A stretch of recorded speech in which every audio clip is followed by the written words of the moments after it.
The missing dog did not run toward the mafia boss when he heard his name. Atlas lifted his scarred black muzzle, stared across the rain-soaked fairground at Julian Moretti, and backed closer to the heavy-set woman everyone had spent the evening mocking. For 3 days, Julian's men had searched highways, freight yards, drainage tunnels, and every private airfield within 50 miles of Philadelphia. Now 4 black SUVs idled beyond the rusted gates, their headlights cutting through the storm while a helicopter swept the abandoned carnival grounds from above. Julian stepped beneath the broken archway in a charcoal overcoat, followed by 6 armed men who made even the city officers lower their voices. He was 39, controlled half the shipping contracts along the Delaware River, and had ended arguments with less effort than most men used to order dinner. Yet the sight of the German shepherd crouched beside Hannah Brooks stopped him cold. Atlas had belonged to Julian's younger brother, Daniel, before a winter car accident took Daniel's life. Since then, the dog had slept outside Julian's bedroom, ridden in the rear seat of his armored sedan, and obeyed commands spoken barely above a whisper. Atlas had never hesitated. Not once. "Atlas," Julian called. The dog's ears twitched. He did not move. Hannah stood beneath a sagging canvas awning beside the temporary animal rescue station she managed after hours. Rain had soaked the shoulders of her county-issued jacket, and mud streaked the knees of her jeans.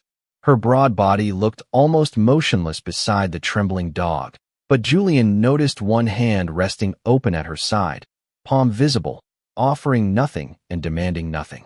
Behind her, 2 local volunteers whispered that she was too slow to handle a police dog, just as they had joked earlier that she could barely fit through the kennel doors. Hannah heard them. She kept her eyes on Atlas. "Come," Julian ordered, sharper this time. Atlas lowered his body and pressed against Hannah's leg. One of Julian's guards moved forward. The dog rose instantly, placing himself between Hannah and the approaching man, a low warning rumbling in his chest.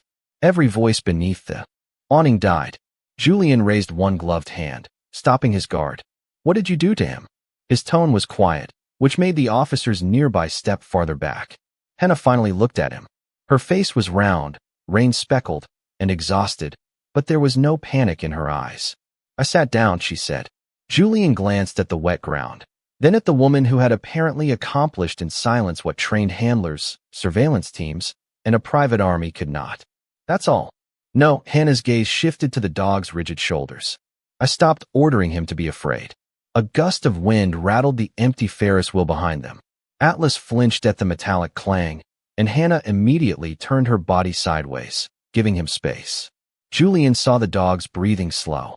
He also saw something else, a narrow band of flattened fur around Atlas's neck, nearly hidden beneath his thick coat. It was not a wound, but it did not belong there. "He's coming home," Julian said. Hannah's expression hardened. "Not tonight." Several hands moved toward concealed weapons. Julian did not look away from her. No one refused him in public, and certainly not a county rescue worker standing beneath torn canvas in 40-degree rain. But Atlas leaned more firmly against Hannah, choosing his position with unmistakable clarity. For the first time since his brother's funeral, Julian Moretti faced a problem that money, fear, and command could not solve. His dog was alive. His dog remembered him. And his dog had chosen someone else. 3 days earlier, Hannah Brooks had arrived at the temporary rescue station before sunrise, carrying a thermos of coffee, a ring of borrowed keys, and a repair estimate she could not afford. The city had given her 30 days to replace the failing furnace in the old brick building where 12 abandoned dogs slept behind chain-link doors. If she failed, the shelter would close before winter, and every animal inside would be transferred to overcrowded county facilities. Hannah had already sold her grandmother's jewelry, canceled her health insurance, and taken every overnight shift she could find. That was why she accepted the job at the Blackridge Protection Dog Exhibition, even after the coordinator looked at her broad hips and asked whether she could handle the physical demands. The exhibition occupied a renovated aircraft hangar outside Philadelphia, where wealthy clients drank sparkling wine beneath white banners while trained German shepherds demonstrated obedience under spotlights. Hannah was not hired to work with the valuable dogs. She was assigned to clean kennels, carry water buckets, and stay out of photographs. Her gray uniform pulled tightly across her stomach, and the narrow service corridors forced her to turn sideways whenever handlers passed. Two younger employees laughed when she struggled to lift a heavy crate over a raised threshold. One called her the emergency sandbag. Hannah pretended not to hear. She had learned years ago that responding to every insult only gave cruel people more of her energy.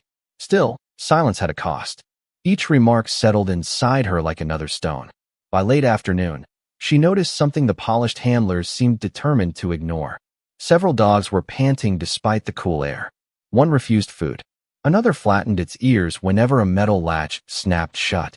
Hannah mentioned it to Evelyn Price, the elegant owner of Blackridge, who wore a cream suit and spoke to employees without ever fully looking at them. Evelyn smiled and said the dogs were excited. "You are here to sanitize the runs, Miss Brooks, not diagnose animals worth more than your yearly salary." Hannah felt every nearby face turn toward her. She lowered her eyes, but not because she believed Evelyn. She was studying the trembling front leg of a Belgian Malinois behind the woman. That night, after the guests left, Hannah found a young dog pressed into the far corner of its kennel, too frightened to drink. She sat outside the gate for 20 minutes without reaching through the bars. Slowly, the animal's breathing eased. Hannah wrote down the time, the symptoms, and the sharp metallic click that had triggered the panic. She had no veterinary degree, and she knew the limits of her authority, but she had spent 8 years handling abandoned animals whose fear had been mistaken for aggression. Fear left patterns. Someone only had to care enough to notice them. Near midnight, Hannah heard Evelyn arguing with a trainer beside the private transport area. The words were muffled, but one sentence carried through the steel door. "Moretti's dog performs tomorrow, whether he is ready or not." Hannah moved closer and saw a large German shepherd inside a reinforced crate. Atlas stood perfectly still, his dark eyes fixed on a small silver device in the trainer's hand. Evelyn pressed a button. The dog recoiled so violently that the crate shook.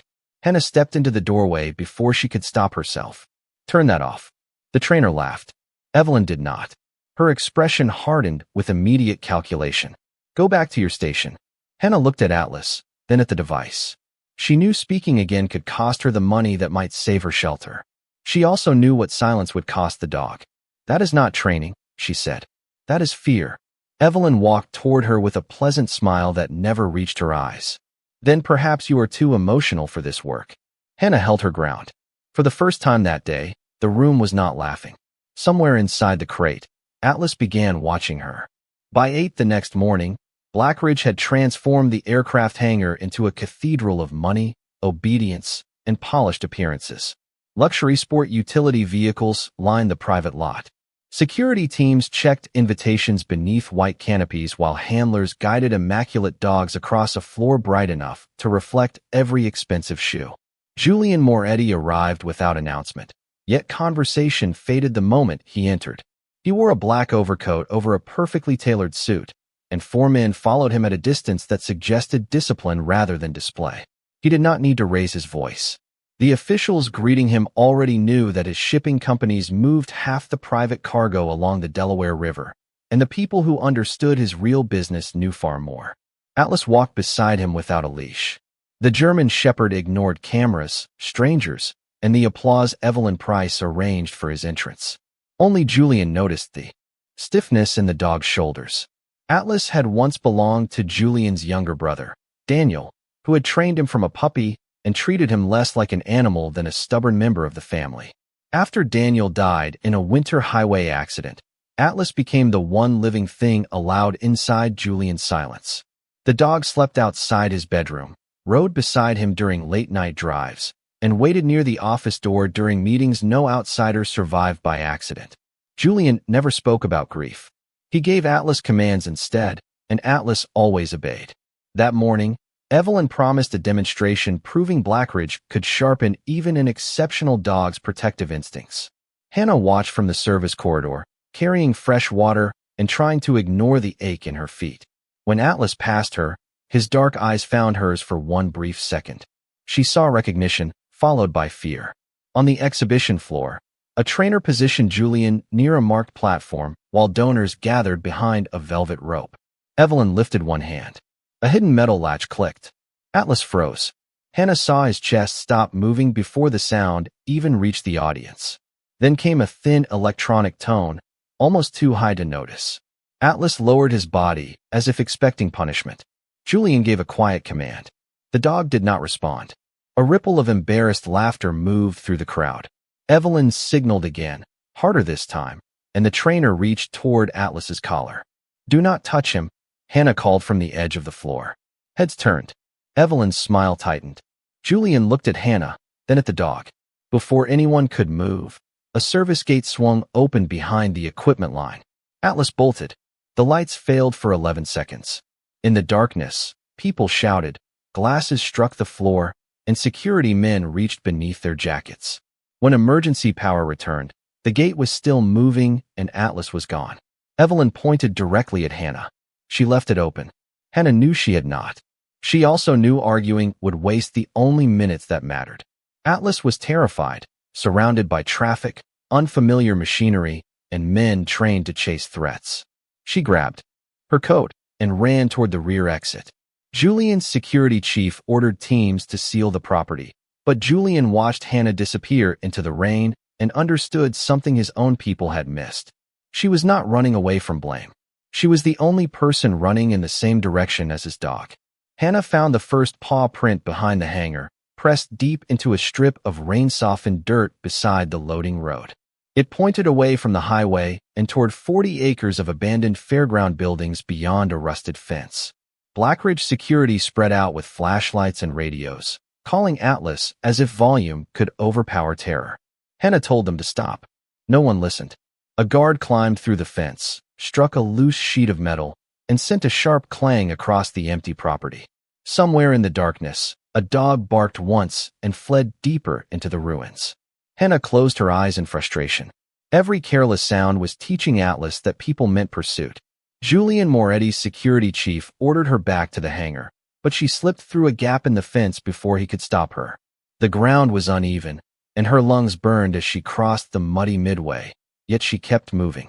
She followed displaced gravel, wet fur caught on a broken board, and the faint marks of claws where Atlas had scrambled beneath an old ticket booth. At sunrise, she found an empty maintenance shed with fresh tracks leading out the opposite side. By noon, city officers had joined the search. By evening, news crews were gathering outside Blackridge, and Evelyn Price was telling reporters that an unqualified temporary worker had caused the escape. Hannah heard the accusation through a borrowed radio. She did not answer it. Atlas was still outside, cold and frightened, and defending herself could wait. For 2 days, she searched the fairground in widening circles. Julian's men brought thermal cameras, drones, and tracking teams, but Atlas avoided every organized line they formed. Hannah brought water, a blanket, and an old sweatshirt carrying the scent of her rescue station. She never left food inside a trap. A terrified animal, she knew, could starve beside an open cage if the cage looked like another threat. On the third evening, the temperature dropped below 40 degrees and rain began striking the rusted rides. Hannah noticed muddy prints beneath the grandstand at the old horse arena. She crouched near the opening, ignoring the ache in her knees. 2 dark eyes watched her from beneath the warped boards. Atlas's rear leg was tangled in a length of wire. He showed his teeth when she moved closer. "I see you," Hannah said softly. "I am not coming any nearer." She sat in the mud and turned sideways. For nearly an hour, she did nothing. The rain soaked through her jacket. Her hands went numb.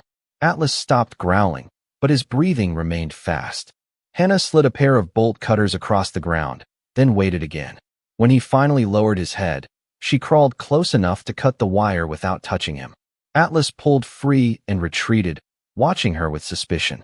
Hannah placed the blanket between them and leaned against a support beam. She expected him to leave.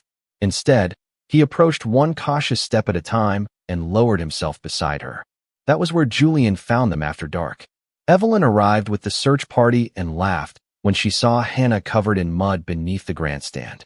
"Of course he settled beside her," she said. "She is too slow to chase him." Hannah looked up, tired but steady. He did not need to be chased. Evelyn reached for the leash in a handler's hand. Atlas rose immediately and blocked her path.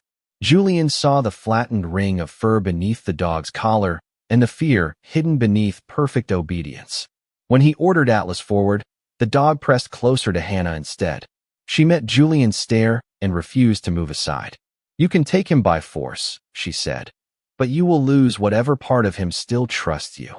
For several seconds, the only sound beneath the grandstand was rain tapping against warped wood. Julian looked at Atlas, then at Hannah, and made the most difficult decision of his adult life. He stepped back. His men noticed immediately. So did Evelyn. "Clear the area," Julian said. No one questioned him. Weapons disappeared beneath coats. Radios went silent, and the search team withdrew until only Julian, Hannah, and Atlas remained beneath the shelter. Hannah did not thank him. She studied the dog's posture and spoke with the same calm authority she had used all night. "He needs a veterinarian who is not connected to Blackridge. He also needs a quiet place where no one will test him, command him, or touch his collar." Julian's jaw tightened. "He stays with me. Then he stays afraid." The words landed harder than an insult because Hannah spoke them without anger. She was not trying to defeat him. She was telling him the truth. Julian glanced toward Atlas, who watched every movement of his hands. "What do you suggest?" Hannah was surprised by the question, but she did not show it. "My rescue station is 6 miles from here. It is not elegant, and the furnace barely works, but it is quiet. You can visit under 3 conditions. No armed men inside. No direct commands. No touching him unless he comes to you." Julian had negotiated with union leaders, prosecutors, and rival families. Yet no one had ever placed rules between him and something he considered his own. "You expect me to ask permission from my dog. I expect you to stop treating fear like loyalty." Atlas shifted closer to Hannah. Julian slowly removed his gloves. "Agreed." At the rescue station, Julian's convoy remained outside the chain-link fence. He entered alone, leaving his overcoat and shoulder holster with his security chief. The building smelled of old wood, laundry soap, and animals sleeping behind closed kennel doors. Hannah led Atlas into a small recovery room furnished with a faded rug, 2 blankets, and a dented metal water bowl. Julian's first instinct was to stand over him. Hannah pointed to the floor. "Sit." His dark eyes moved to her face. Most people would have apologized immediately. Hannah simply waited. Julian lowered himself against the wall. His expensive trousers touched the worn linoleum, and Atlas turned his head away. "Call him," Julian said. "No." Hannah sat several feet across from him, her broad shoulders relaxing only when Atlas lowered himself between them. "Let him decide whether your voice means safety." Julian remained silent for nearly 10 minutes. Then he spoke, not to the dog, but to the floor. He told Hannah that Daniel had found Atlas beside an abandoned warehouse when the dog was barely 8 weeks old. He said his brother had believed damaged things became dangerous only when no one gave them another choice. The confession came slowly, stripped of detail, but Hannah heard the grief beneath every controlled word. Atlas's ears moved toward Julian. Julian noticed and reached out. The dog recoiled. His hand stopped in midair. Anger flashed across his face, aimed not at Atlas, but at his own failure. Hannah leaned forward. "Do not make him comfort you, because you are hurting." Julian looked at her for a long moment, then lowered his hand. "What do I do?" "Wait." So he waited. The most feared man in Philadelphia sat on a cold floor, while the woman everyone dismissed taught him that patience was not surrender. Near midnight, Atlas finally stretched out, placing his head on the rug between them. He did not return to Julian. He did something more important. For the first time since the exhibition, he fell asleep while Julian was still in the room.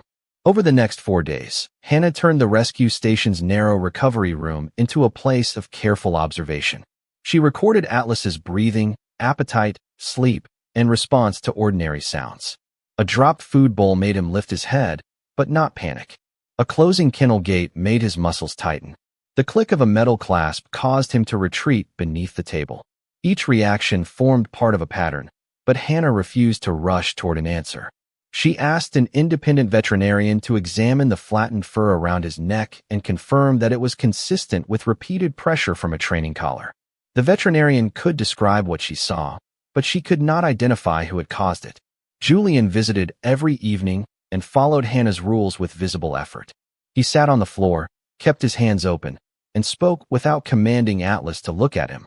On the 5th night, the dog moved close enough to smell Julian's sleeve before returning to Hannah. Julian did not hide his disappointment. Hannah did. not soften the truth. Trust is not measured by how quickly he comes back, she said. It is measured by whether he believes he can leave. The next morning, Hannah began testing sound frequencies through a veterinary behavior application connected to a small speaker. She started low and increased the tone gradually, watching Atlas instead of the screen. Most frequencies produced nothing more than curiosity. Then a thin note filled the room. Atlas flattened himself against the wall before the sound had played for 2 full seconds. Hannah shut it off immediately. Julian rose so quickly that the metal chair scraped the floor, making Atlas flinch again. Blackridge used that sound, Hannah said. I heard it during the exhibition. Julian's expression became colder than anger. He called his security chief and ordered a search of Blackridge's equipment records. Within an hour, one of his men sent photographs of a silver ultrasonic whistle listed as a conditioning device. It matched the object Hannah had seen in the trainer's hand. Julian reached for his coat. Evelyn will tell me who used it. Hannah stepped between him and the door. She was aware of his height, his reputation, and the armed men waiting outside, but she did not move. A frightened confession will protect no one. She hurt something that belonged to my brother. Atlas does not need revenge. He needs the truth to hold up after you leave the room. Julian stared at her, struggling against instincts that had kept him alive for years. Hannah proposed an independent behavioral evaluation at Blackridge, witnessed by a veterinarian, a city animal welfare officer, and several clients whose dogs had shown similar symptoms. The test would compare the dog's responses to ordinary commands, metal restraints, and the ultrasonic frequency. Everything would be documented under controlled conditions. You are asking me to trust a system Evelyn can influence, Julian said. I am asking you to trust evidence she cannot intimidate.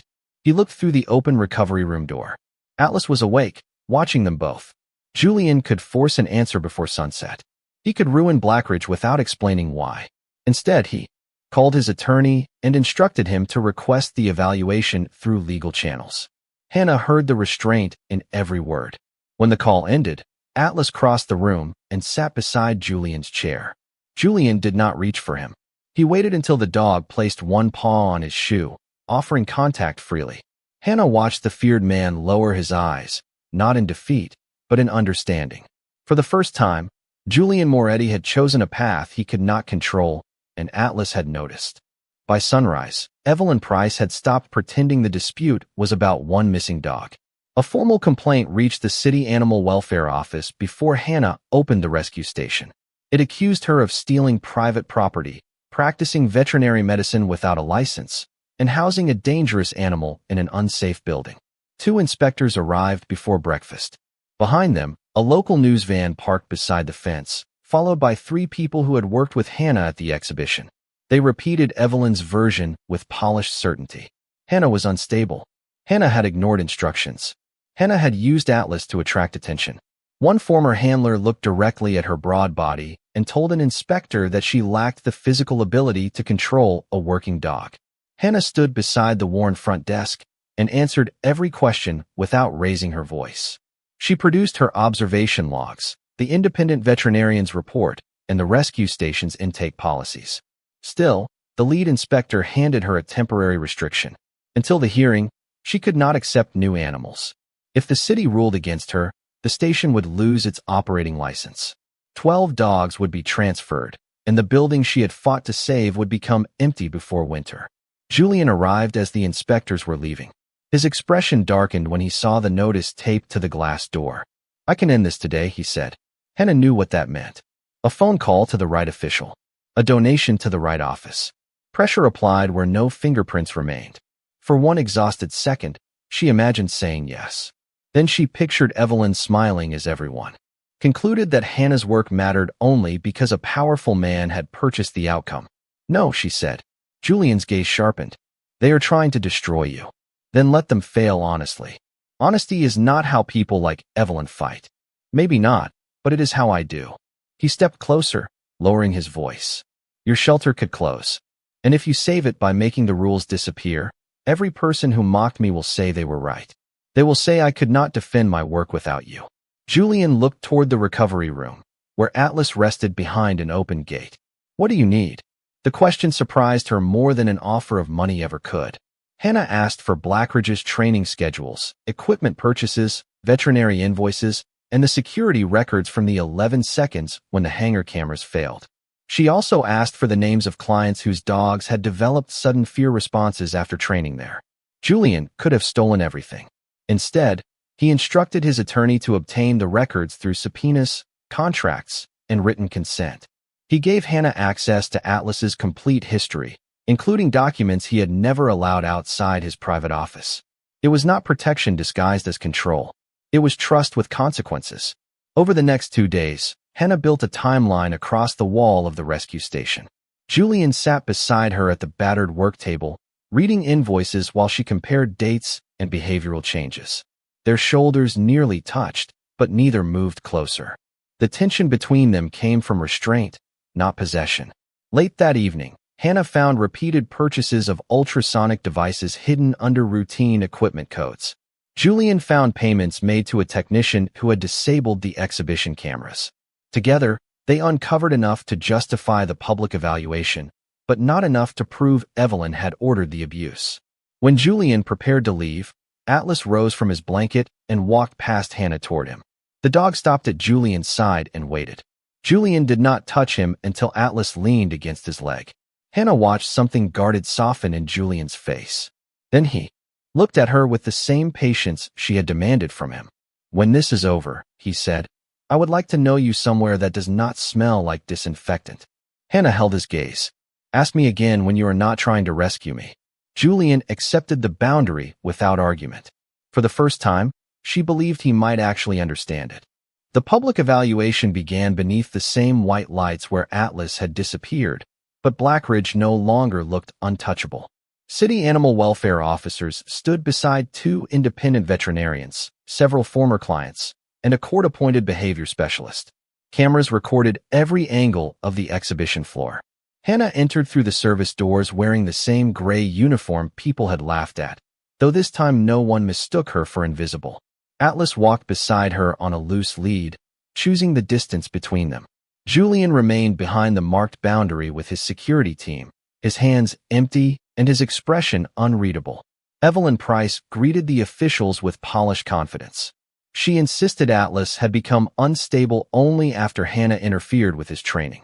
She called Hannah emotional, inexperienced, and physically incapable of controlling a working dog. Hannah did not defend her body. She opened her records and defended her work. She explained the connection between the metallic latch, the ultrasonic frequency, and Atlas's fear response. The first test produced exactly what she predicted.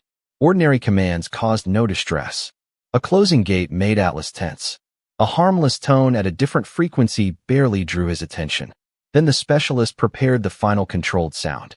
Before he could activate it, Atlas's ears snapped backward. Hannah saw his pupils widen. A thin electronic note slipped through the hangar, coming from somewhere above the audience rather than from the testing equipment. Atlas spun toward Hannah and surged forward. People screamed and scattered behind the barriers. Julian's men reached beneath their jackets, but he stepped in front of them. "No one moves," he ordered. Atlas raced across the floor with his body low and his attention locked on Hannah. She did not run. She did not pull the lead or shout his name. She planted her feet, turned slightly sideways, and opened both hands. "You have space," she said, using the phrase she had repeated during every recovery session. "Find quiet." Atlas reached her and stopped so close that his breath moved the fabric of her uniform. For one suspended second, the entire hangar waited. Hannah lowered her gaze and stepped backward, giving him the choice she had promised. Atlas turned away from her. His head lifted toward the west viewing platform, where Evelyn stood beside a decorative column. The electronic tone sounded again. Atlas moved toward it, not in panic this time, but with focused certainty. Hannah followed at a careful distance. Behind the column, taped beneath the railing, she found a small silver transmitter. A Blackridge technician tried to leave through the side aisle, but city officers stopped him before Julian's men could approach. Hannah did not touch the device. She pointed it out to the court-appointed specialist, who photographed it in place and sealed it as evidence. Evelyn's composure finally cracked. She claimed the transmitter had been planted, but the technician's access badge, security footage, and equipment purchase records formed a chain she could not explain away. Julian watched Hannah stand before the officials, raincoat gone, shoulders straight, presenting the pattern she had built from patience rather than power. He could have silenced Evelyn with fear. Hannah had made the truth speak for itself. When Atlas returned, he paused between them. Julian lowered himself to one knee, but gave no command. Atlas looked at Hannah first. She nodded once. The dog crossed the remaining distance and rested his head against Julian's chest. Julian closed his eyes, holding still until Atlas leaned closer. Then he looked past the dog at Hannah, and the gratitude in his face carried something deeper than possession. She had not returned what belonged to him. She had taught both of them how to choose each other again. 3 weeks after the evaluation, Blackridge lost its training license. Evelyn Price was removed from every city contract connected to animal services, and the dogs in her care were transferred to independent rehabilitation programs. The technician agreed to cooperate with investigators, and the records Hannah had assembled became the foundation of the case. No whispered threat from Julian was needed. No official disappeared behind a closed door. The truth survived because Hannah had built it carefully enough to stand without fear holding it upright. The city dismissed every complaint against her rescue station, restored her full operating license, and formally recognized her behavioral observation work. The same officials who had questioned whether her body made her unfit now sat across from her asking how other shelters could adopt her methods. Hannah did not humiliate them. She made them listen. She explained that strength was not always speed, and control was not the same as safety. Before winter arrived, the old furnace was replaced through a public rehabilitation grant funded by several Blackridge clients who had learned what happened to their dogs. Julian offered money as well, but Hannah accepted it only after his attorney drafted an agreement giving her complete authority over how it would be used. The result was a new program for working dogs recovering from fear-based training, housed in a renovated building beside the rescue station. A small bronze sign near the entrance carried Daniel Moretti's name. Julian had requested no family crest, no company logo, and no recognition for himself. He visited often, arriving without a convoy inside the gates. Sometimes he helped repair kennels. Sometimes he sat quietly while frightened dogs learned that footsteps did not always mean punishment. Atlas returned to Julian's home, but the choice was no longer treated as permanent ownership. 2 afternoons each week, Julian brought him to Hannah's program, where Atlas rested beside the recovery room door as if guarding the place that had taught him freedom. Hannah and Julian changed more slowly than the people around them expected. He did not buy her dresses, move her into his mansion, or announce that she belonged to him. He asked before entering her office. He listened when she disagreed. When his world became dangerous, he told her enough to make an informed choice instead of deciding for her. Hannah did not pretend his life was simple, and she did not surrender her own goals to fit inside it. She continued running the rescue station, continued challenging him when power became his first answer, and continued driving her own truck even when one of his armored vehicles waited nearby. One cold evening, months after the storm at the fairground, Julian stood outside the rescue station beside an open car door. Atlas sat between him and Hannah, watching both of them. Julian did not call the dog. He simply waited. Atlas looked at Hannah, then walked to Julian and leaned against his leg. A moment later, he returned, caught Hannah's sleeve gently between his teeth, and pulled her one step closer. Julian smiled. "Would you come home with us for dinner?" he asked. Hannah studied him long enough to remind him that her answer was not guaranteed. "I will meet you there," she said. "I am taking my own truck." Julian nodded, accepting the boundary without disappointment. Atlas climbed into the car, then looked back until Hannah laughed and promised she was coming. In the quiet that followed, Julian understood what Daniel had tried to teach him years before. Loyalty was not proven by obedience. Love was not measured by possession. A home was not the place where the strongest person made the rules. It was the place where every living thing was safe enough to choose whether to stay. If you had been Hannah, would you have risked your livelihood to protect an animal when powerful people demanded your silence? Or if you had been Julian, could you have stepped back when control felt easier than trust? Share your choice in the comments, and tell us which city or country you are watching from.